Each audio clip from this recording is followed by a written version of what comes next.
दोस्तों, एक बार की बात है, एक कॉलेज स्टूडेंट था जो अपने लिए एक पीजी की तलाश कर रहा था। उसके काफी खोजबीन करने के बाद उसे एक अच्छी कॉलोनी में एक बढ़िया फैसिलिटी वाला पीजी मिल गया, जिसमें वो रहने लगा। ये एक बूढ़े कपल का घर था, जिसमें इंटीरियर से लेकर एक्सटीरियर तक सब कुछ ए क्लास मटेरियल का सामान यूज हुआ था। चाहे घर के फर्नीचर की बात करी जाए या फ्लोर पे यूज हुई टाइल्स की, सब कुछ इंपोर्टेड क्वालिटी का था। उस बूढ़े कपल ने बहुत ज्यादा पैसा स्पेंड किया था उस घर को बनाने के लिए। इनफैक्ट उन्होंने घर के सामने एक महंगी कार भी खड़ी कर रखी थी। उनके लाइफस्टाइल को देख के तो यही लगता था कि अंकल और आंटी बहुत अमीर हैं, और वो लड़का जो उनके पास पीजी लेके रहता था वो भी यही सोचता था। लेकिन कुछ बातें थी जो उसको हमेशा खटकती थी, जैसे कि जब भी अंकल को बाजार जाना होता तो वो हमेशा अपने स्कूटर से जाते, ना कि गाड़ी से। वो गाड़ी तो ऐसे थी जैसे बस दिखावे के लिए खड़ी की हो। और अंकल और आंटी में हमेशा पैसों को लेकर बहस भी रहती थी। अंकल कभी अगर जरा सा भी इधर उधर पैसे खर्च कर देते तो आंटी उनको खरी खोटी सुना देती। पैसों को लेकर हमेशा उन दोनों के बीच तनाव रहता ही था, और वो लड़का हमेशा कंफ्यूज रहता था कि इन लोगों के पास इतना पैसा है, फिर भी ये लोग पैसों को लेकर बहस करते हैं।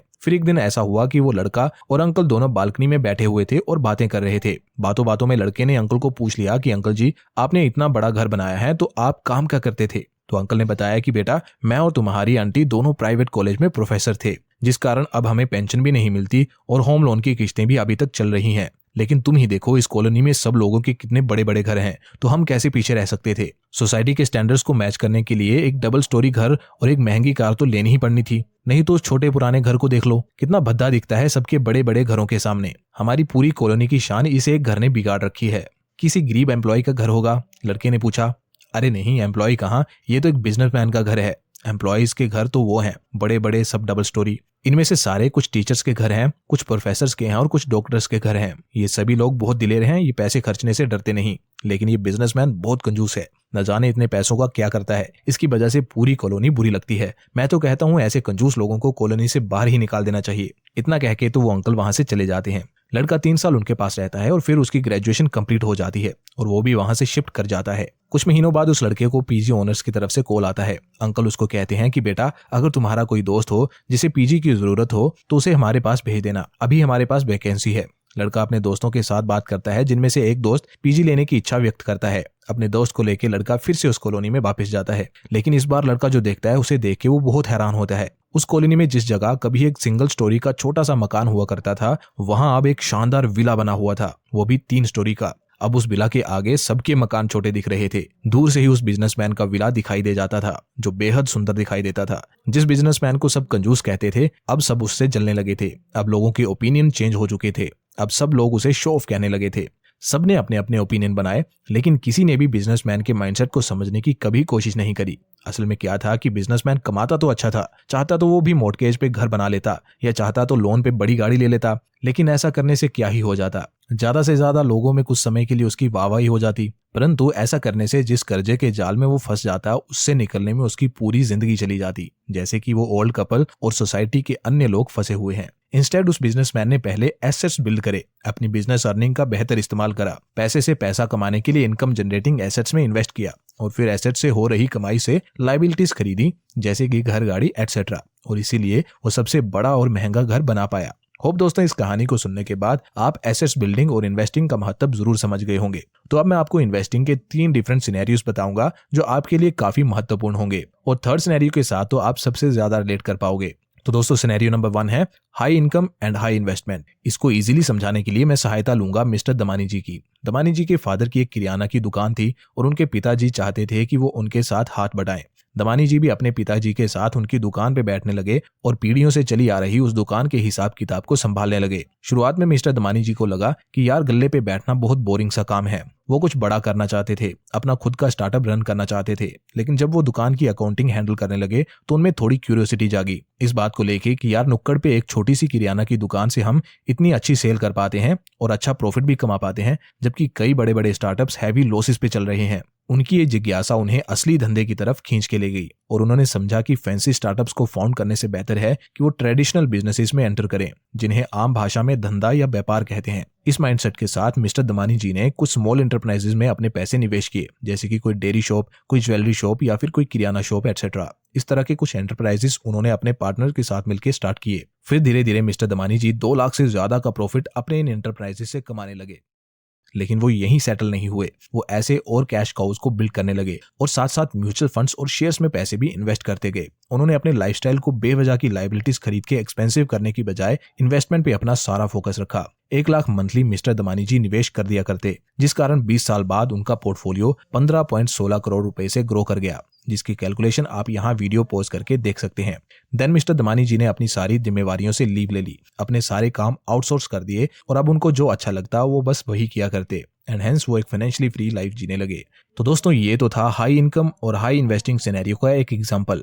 लेकिन हाई इनकम होने के बावजूद इन्वेस्टिंग की जरूरत क्या है? 2 लाख रुपए कमाने वाला तो वैसे भी अपनी सारी जरूरतें पूरी कर ही सकता है। अगर आपके मन में भी ये सवाल चल रहा है तो फिर आपको सेकंड सिनेरियो को ध्यान से समझना पड़ेगा। सिनेरियो नंबर 2 है हाई इनकम बट लो और नो इन्वेस्टमेंट।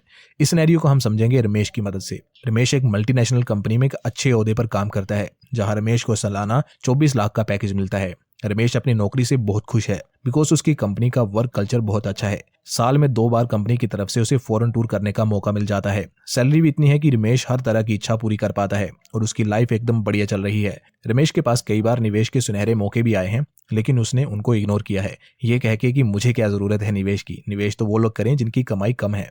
10 साल बीत गए, रमेश ने कुछ निवेश नहीं किया, उसने बस लायबिलिटीज इकट्ठा करी और कुछ नहीं। फिर अचानक देश में रिसेशन आ गया और कंपनीज भारी मात्रा में अपने कर्मचारियों को फायर करने लगी।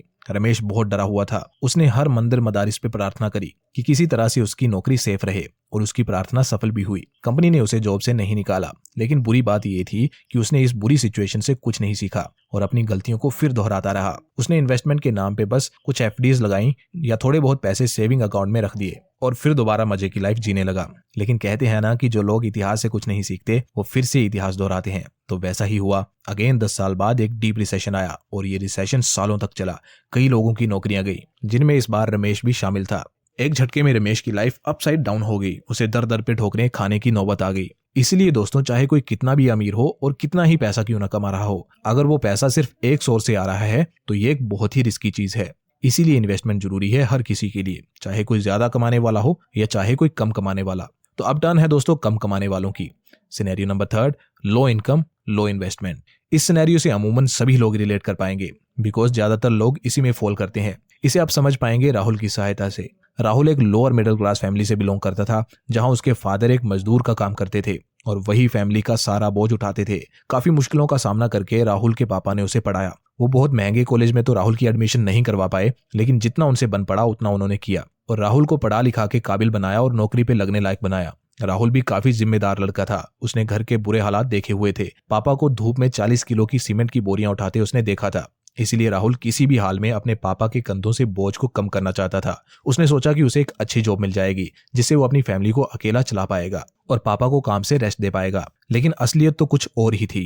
एज अ फ्रेशर उसे बहुत ही कम सैलरी पे काम करना पड़ा, जिसे देख के राहुल जल्दी ही समझ गया कि ऐसे तो नहीं चलने वाला। ऐसे तो मैं भी अपने पापा की तरह पूरी उम्र बस गधा मजदूरी ही करता रह जाऊंगा। इसलिए उसने सैलरी से फाइनेंशियल इंडिपेंडेंस कैसे अचीव कर सकते हैं उसके बारे में सीखना शुरू किया और उसे एक बात जान के बहुत खुशी हुई कि कम सैलरी से भी फाइनेंशियल इंडिपेंडेंस हासिल की जा सकती है। बस थोड़ी डेडिकेशन और डिसिप्लिन की जरूरत पड़ेगी। लेकिन कुछ भी हो जाए वो सब करने को तैयार था। उसने अपनी सैलरी से 5,000 रुपए सेव करने स्टार्ट कर दिए और SIP लगा दी म्यूचुअल फंड्स में, जहां से उसको 15% के रिटर्न्स मिले अगले 20 सालों तक और उसकी नेटवर्थ हो गई 75 लाख रुपए।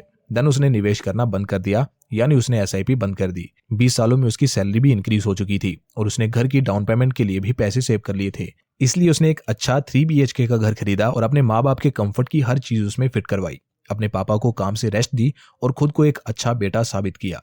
अब उसे निवेश की चिंता बिल्कुल भी नहीं थी, इसलिए वो अपनी आधी सैलरी से घर की EMI पे करता था और बाकी से घर की जरूरतों को पूरा करता था। उसके निवेश किए पैसे अब ऑटो मोड पे इंक्रीज हो रहे थे और उसने भी बिना छेड़छाड़ के उनको अगले 20 सालों तक बढ़ने दिया, जिस कारण बस 15% के CAGR पे ग्रो होके उसका पोर्टफोलियो 12.27 करोड़ रुपए का हो गया। और ऐसे उसने गरीबी को मात देके वेल्थ बनाई, जिसे अब वो एंजॉय कर रहा है। देखो दोस्तों, हो सकता है राहुल को 40 साल लग गए हों वेल्थ बनाने में, लेकिन एट द एंड वो एक बढ़िया लाइफ स्पेंड कर रहा है। जबकि रमेश, जो कि राहुल से कई गुना ज्यादा कमाता था, उसने शुरू में तो काफी मजे किए, लेकिन एट द एंड उसके साथ बहुत बुरा हुआ। सो दोस्तों, यहाँ आपको चूज करना है। ये टोटली आपकी कॉल है कि आप किसकी तरह बनना चाहते हो, रमेश की तरह या राहुल की तरह। आपके इस पे क्या थॉट है, कमेंट के माध्यम से जरूर शेयर करें।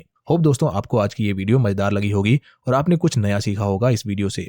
अगर आपको हमारा काम पसंद आ रहा है तो प्लीज़ चैनल को सब्सक्राइब करिए और वीडियो को लाइक करिए और ज़्यादा से ज़्यादा लोगों के साथ शेयर करिए ताकि बाकी लोग भी इससे बेनिफिट ले पाएं।